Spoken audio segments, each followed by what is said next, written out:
Bismillahirrahmanirrahim. Assalamualaikum warahmatullahi wabarakatuh. Baik, di sesi kali ini saya akan menjelaskan mengenai foundation finance, ya, dasar-dasar dari keuangan, terutama adalah manajemen keuangan. Nah, yang pertama sebenarnya yang perlu kita ketahui itu adalah apa itu keuangan, finance. Apa itu finance? Nah, di sini poin penting yang perlu kalian pelajari atau kalian ketahui adalah tujuan dari manajemen keuangan itu apa.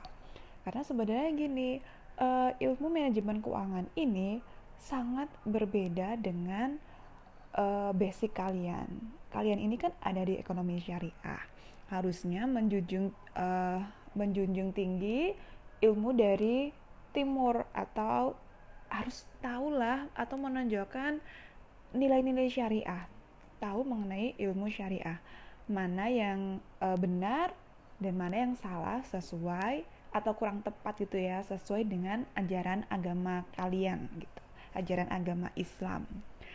Karena manajemen keuangan ini adalah hasil pemikiran dari orang barat. Jadi tentu cara berpikirnya akan berbeda dengan cara berpikir kita. Tapi ya nggak apa-apa, maksudnya kita di sini berlatih nanti mencoba untuk mengkritisi dari apa yang kita pelajari ini dari manajemen keuangan. Nah, oke, kita mulai. Di sini tertulis, ini saya ambil dari bukunya Arthur Keon, Manajemen Keuangan. Dia menuliskan bahwa oke, bentar. Manajemen keuangan berkepentingan dengan bagaimana cara menciptakan dan menjaga kekayaan. Ya. Fokuskan di sini adalah pada kekayaan. Jadi tugas kalian ketika kalian menjadi seorang manajer keuangan, tugas kalian itu adalah bagaimana menciptakan dan menjaga kekayaan dari perusahaan. Konsekuensinya berarti semua pengambilan keputusan harus difokuskan pada penciptaan kekayaan. Ini wealth, ya, kekayaan, wealth gitu. Ada yang salah nggak dengan pernyataan ini? Kalau kalian jadi seorang manajer keuangan, kemudian tugas kalian itu selalu menciptakan dan menjaga kekayaan, sebenarnya ada yang salah nggak sih dengan perspektif ini? Nah, ini kan bahasan nanti bisa kita diskusikan. Sebenarnya kalian setuju nggak sih kalau misalkan sebenarnya manajemen keuangan ini tugasnya adalah menciptakan dan menjaga kekayaan? Ya, dari tadi saya singgung-singgung terus nih mengenai penciptaan kekayaan. Iya, kalau saya pribadi, saya ya nanti akan kita bahas ketika saya sudah tahu jawaban dari adik-adik semua. Nah, nanti ini jadi tugas kalian. Nah, kemudian gini, lanjut.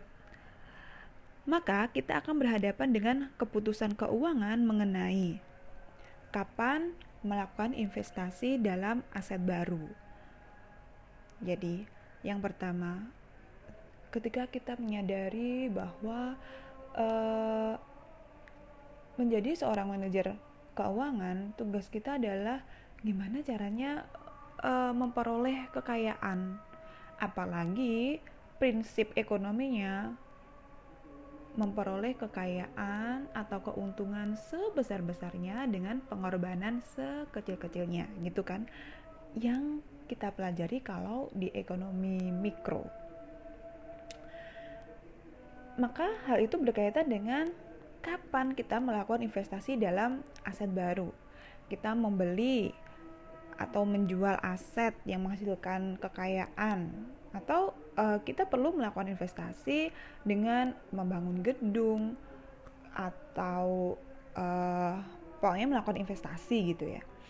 Yang kedua, berkaitan dengan kapan harus mengganti aset yang sudah ada. Jadi berkaitan tadi, kalau di akuntansi manajemen bisa dihitung ini sebenarnya sektor ini menguntungkan atau enggak, aset ini menguntungkan atau enggak. Nah itu bisa dicari. Lanjut, ini berkaitan dengan pendanaan. Kapan perusahaan itu perlu melakukan pinjaman dari bank? Karena berkaitan dengan keputusan keuangan. Bunganya berapa? Atau perlukah perusahaan itu menerbitkan saham atau obligasi dalam rangka untuk memperoleh pendanaan? Jadi seputar ini, kalau kita berhubungan atau berhadapan dengan keputusan keuangan. Oke, lanjut ya. Nah, sekarang kalau kita tadi sudah belajar atau setidaknya mengetahui apa tugas dari manajemen keuangan. Sekarang kita lanjut pada tujuan perusahaan. Di sini tujuan perusahaan adalah memaksimalkan kekayaan pemegang saham dengan caranya itu adalah memaksimalkan harga saham perusahaan. Jadi ini yang menjadi fokus perusahaan itu adalah harga saham, karena dari harga saham ini adalah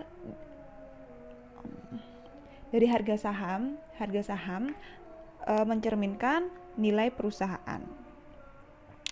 Ini ya, ini tadi. Jadi dari harga saham ini mencerminkan nilai perusahaan.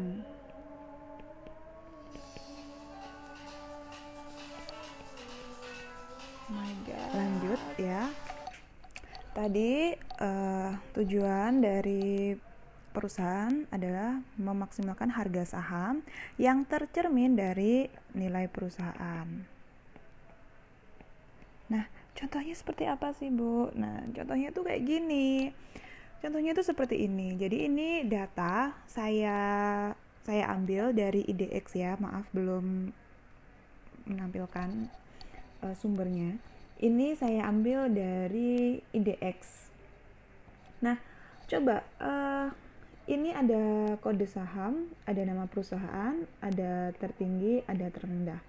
Nah, kita fokus di sini. Nama, ini kode sahamnya AALI. Nama perusahaannya Astra Agrolestari. Nah, tertinggi ini adalah harga saham. Jadi yang tercermin harga sahamnya hari ini. Tapi biasanya harga saham itu kan nanti ada penutupan gitu. Jadi yang contoh aja ya, ini dilihat dari sini. Harga sekarang itu adalah 10 pada 10.675 itu untuk Astra Agrolestari. Sekarang kalau kita ambil contohnya yang lain, ini misalkan yang mendekati mana ya? Oh, nggak ada. Oke, contohnya ini aja deh, S Hardware. S Hardware ini harganya nilainya 1.500. Jauh ya harganya, antara 10.675 dengan 1.565. Perbedaannya jauh banget. Atau coba deh kalau kita bandingkan dengan Adira Dinamika dengan harga nilainya sekian. Maka dari bagi para pemegang saham, harga pasar saham perusahaan ini menggambarkan nilai perusahaan termasuk seluruh kompleksitas dan risiko dari dunia nyata. Yang perlu kita tahu juga dan perlu kita ingat adalah bahwa pemegang saham itu merupakan ini ya, kalau kalian punya saham di sini, di sini, itu kalian itu merupakan pemilik sah perusahaan. Nah, memang ada kan harga saham perusahaan itu berubah-ubah, banyak faktor yang mempengaruhinya. Namun dalam jangka panjang harga saham dalam jangka panjang harga saham itu sama dengan nilai dari perusahaan. Jadi kalian bisa tahu sendiri nih nilai dari tiap perusahaan di sini berapa. Perbandingannya itu berapa ini. Hanya sekian. Nah, itu bisa kalian paham lah ya. Nah, lanjut 10 prinsip dasar yang membentuk dasar manajemen keuangan. Nah, ini ada yang pertama, keseimbangan risiko dan tingkat pengembalian. Prinsipnya jangan menambah risiko. Ya, jangan menambah risiko kecuali terdapat kompensasi berupa tambahan pengembalian investasi. Nih ya, kalau mau risiko, jangan menambah risiko kecuali ada pengembalian investasi. Biasanya para investor menginginkan suatu tingkat pengembalian minimum yang lebih besar dari tingkat inflasi yang diperkirakan atas imbalan dari keputusan menunda konsumsi pada saat ini. Jadi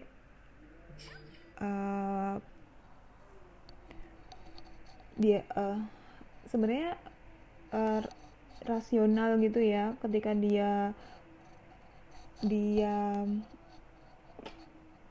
investor itu pasti menginginkan pengembalian minimum gitu. Pasti pengennya tuh untung ya, minimal ini tadi harus lebih besar ini dari, pokoknya menginginkan tingkat pengembalian minimum. Itu kalau dari sudut pandang investor. Lanjut pada nilai waktu uang. Nah, nilai waktu uang ini nanti akan kita pelajari. Jadi sebenarnya uang yang diterima hari ini lebih berharga dari uang yang diterima di masa depan. Ya, konsepnya uang yang kita terima hari ini ini lebih berharga daripada uang yang diterima daripada masa depan. Ini kaitannya dengan opportunity cost. Nah, silakan dicari opportunity cost itu apa. Ini adalah konsep sederhana tapi benar-benar bisa mempengaruhi keputusan. Lanjut, yang ketiga. Nah, yang ketiga dalam mengukur kekayaan, kita dalam manajemen keuangan ini menggunakan arus kas, bukan laba. Ya, kas ini adalah raja. Dalam mengukur kekayaan untuk di manajemen keuangan, ternyata tuh bukan laba. Kalau selama ini adik-adik berpikir bahwa laba itu patokannya, ternyata enggak. Kalau seorang manajer keuangan patokannya bukan itu, tapi kas. Nah, yang jadi pertanyaan adalah mengapa gitu kan? Mengapa Bu kok bisa begitu? Nah, nanti juga saya kasih tugas nih. Clue-nya yang pertama adalah karena sebenarnya cash flow itu adalah wujud wujud yang sebenarnya, yang benar-benar ada. Jadi besarnya uang kas atau cash flow itu yang benar-benar ada. Tapi kenapa kalau laba? Nah, itu berkaitan dengan namanya kebijakan akuntansi. Lanjut, yang keempat, prinsip keempat itu adalah pertambahan arus kas. Nah, pertambahan arus kas ini juga satu-satunya perubahan yang harus diperhatikan. Yang terpenting adalah apa yang kita pikir tentang kenaikan arus kasnya. Biasanya arus kas ini bersifat inkremental dan kita fokus pada itu. Prinsip yang kelima, kita perlu memperhatikan kondisi persaingan pasar. Nah, alasan mengapa sangat sulit mendapatkan proyek-proyek dengan laba yang luar biasa ini juga perlu diperhatikan. Karena pada kenyataannya ternyata lebih mudah untuk mengevaluasi proyek yang menguntungkan daripada menemukan atau membuat proyek-proyek baru. Lanjut, prinsip keenam, pasar modal yang efisien. Ternyata pasar yang efisien ini adalah suatu pasar di mana nilai setiap waktu yang secara penuh mencerminkan semua informasi yang tersedia. Mungkin nggak sih sebenarnya? Mungkin nggak semuanya informasi nilai atau harga saham itu mencerminkan semua informasi yang tersedia, sehingga mengakibatkan harga pasar dan nilai intrinsik menjadi sama. Mungkin nggak? Nah, itu juga bisa direnungkan juga gitu. Lanjut, masalah keagenan. Kita lanjut pada masalah keagenan. Nah,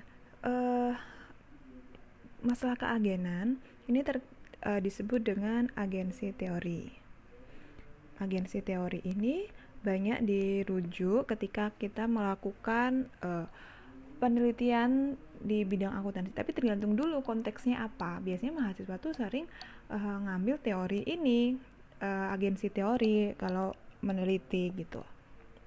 Meskipun kadang nggak nyambung gitu ya dengan apa yang dibahas. Nah, untuk teori agensi teori ini ada namanya ada agen, ada prinsipal.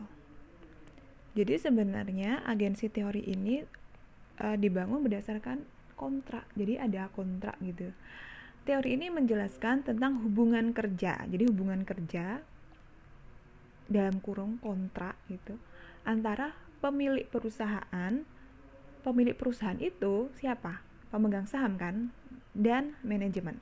Saya ulangi. Teori keagenan atau agensi teori ini adalah teori yang menjelaskan tentang hubungan kerja antara pemilik perusahaan dan manajemen. Manajemen ini adalah agen. Ini manajemen. Agen. Prinsipal ini adalah pemegang saham atau investor atau shareholdernya.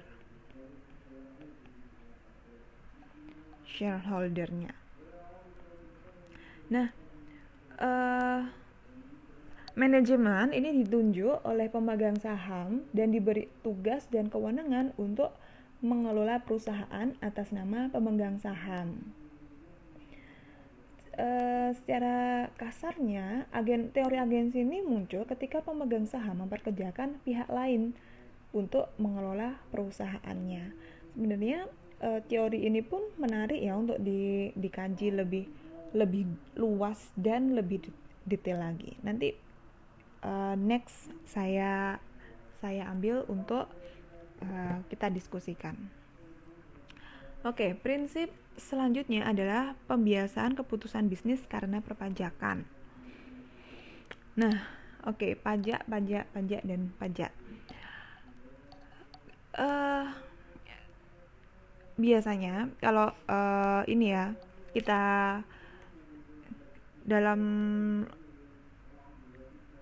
untuk mendapatkan untuk mendapatkan informasi mengenai besarnya pengembalian investasi itu kan dihitung berdasarkan nilai bersih sesudah pajak. Jadi maksudnya gitu. Jadi salesnya berapa, atau revenue deh. Revenue saya kasih warna beda. Revenue berapa dikurangi dengan expense. Ini kan ini dapat income before tax. Kemudian dikurangi tax. Nah, ini baru dapat net income atau biasanya income after tax gitu.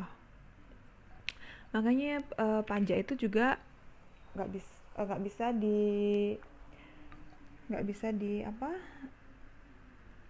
bisa dibiarkan gitu aja. Jadi kalau kita hitung aja tetap melibatkan pajak. Lanjut, prinsip ke-9, bahwa tidak semua risiko sama. Maksudnya gimana? Kalau adik-adik pernah dengar ungkapan gitu ya, don't put your egg into one place. Jadi kurang lebih seperti itu. Jangan meletakkan semua telur Anda dalam satu keranjang. Nah, coba cari tahu maksudnya gimana. Nah, prinsip yang terakhir adalah melakukan sesuatu yang benar adalah perilaku yang etis, dan ada banyak dilema etika dalam manajemen keuangan. Oke, maksudnya gini, perilaku etis itu berarti melakukan hal yang benar atau bertindak secara etis itu adalah hal yang benar. Karena di luar sana banyak perusahaan-perusahaan yang berperilaku tidak etis untuk mendapatkan apa yang mereka mau, misalkan kekayaan atau keuntungan, biar yang didapatkan lebih, maka di situ ada tindakan-tindakan yang melawan yang namanya etika.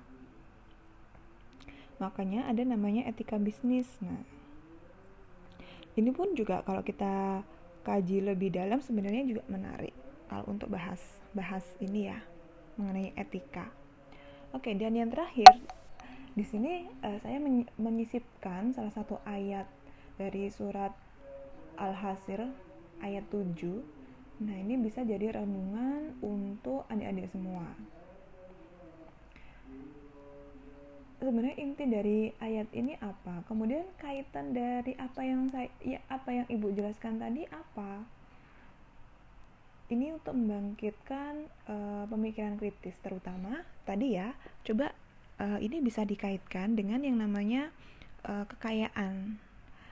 Pemegang saham, pemegang kan manajemen keuangan itu fokusnya kan pada kekayaan. Berarti apa? Menumpuk harta. Ini bisa kalian potret dari ayat ini, atau mungkin kalian bisa punya pemikiran lain. Nah, itu boleh. Nanti saya tugaskan di Google Classroom. Silahkan dicek di Google Classroom. Nah, itu nanti ada beberapa pertanyaan di situ. Oke. Jika ada yang perlu didiskusikan, bisa komen di kolom komentar bawah ya. Saya akhiri, wassalamualaikum warahmatullahi wabarakatuh.